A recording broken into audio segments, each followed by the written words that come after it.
وإذا قرئ القرآن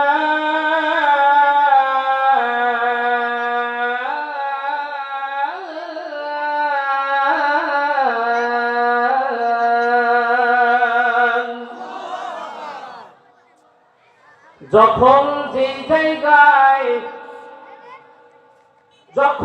যেই জায়গায় মসজিদে হোক, মসজিদের বাহিরে হোক, নামাজের বাহিরে হোক, ঘরে হোক, মাঠে হোক, যেইখানেই হোক না কেন, ওয়াজের প্যান্ডেলের মধ্যে হোক, যেই জায়গায় আল কোরআনুল কারীমের আলোচনা করা হয়, যেই জায়গায় আল কোরআনুল কারীম তেলাওয়াত করা হয়, সেই জায়গা দুইটা আদব সঙ্গে করে কোরআন শুনতে হবে। কয়টা? দুইটা। এক নম্বর, ফাসতামিউ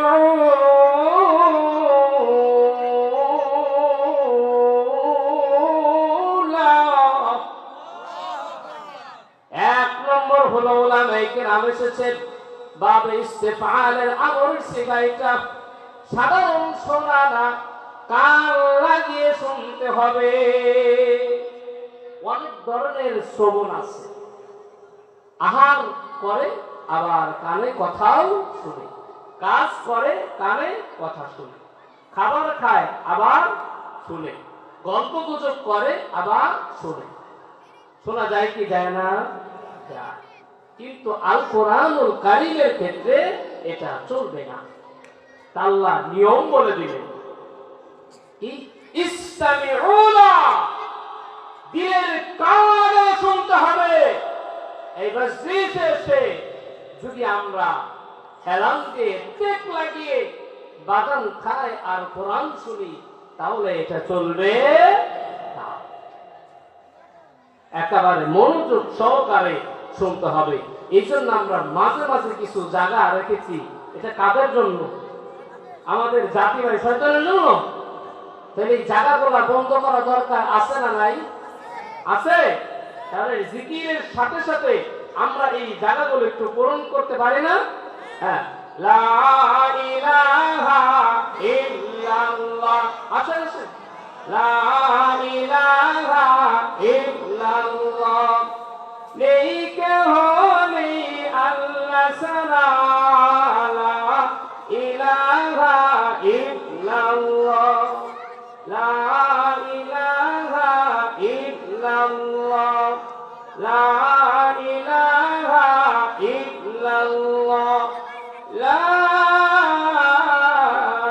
ইলাহা ইল্লাল্লাহ, মুহাম্মাদুর রাসূলুল্লাহ। তাহলে এক নম্বর কি? কান লাগিয়ে শুনতে হবে, এটা মুখস্থ করতে হবে সারা জীবনের জন্য। দুই নম্বর, সংক্ষেপ, সময় কম, ওয়া আনসিতু, শুধু কান লাগাইলে হবে না, এই জবানকে বন্ধ করতে হবে। চুপ থেকে, কি থেকে? চুপ থেকে। এক নম্বর, কান লাগাইতে হবে, দিলের কান। যেই দিলের মধ্যে দুনিয়াবি কোনো টেনশন এখন নাই। বাড়িতে কয়টা গরু রেখে আসলাম, কার হয়তো দুইটা বউ আছে, দুইটা বউ রেখে আসলাম, হয়তো কারো গার্লফ্রেন্ড আছে, রেখে আসলাম। এই চিন্তা চেতনা অন্তর থেকে বের করে দিতে হবে। কি কোন যুবক ভাইরা চিল্লায় বলে ঠিক কিনা? এই টেনশন নিয়ে কোরআন শোনা যাবে না। একেবারে পরিপূর্ণ মনোযোগ সহকারে। দুই নম্বর, জবানে কোনো কথা বলা যাবে না, একেবারে চুপচাপ। এই দুইটা আদব নিয়ে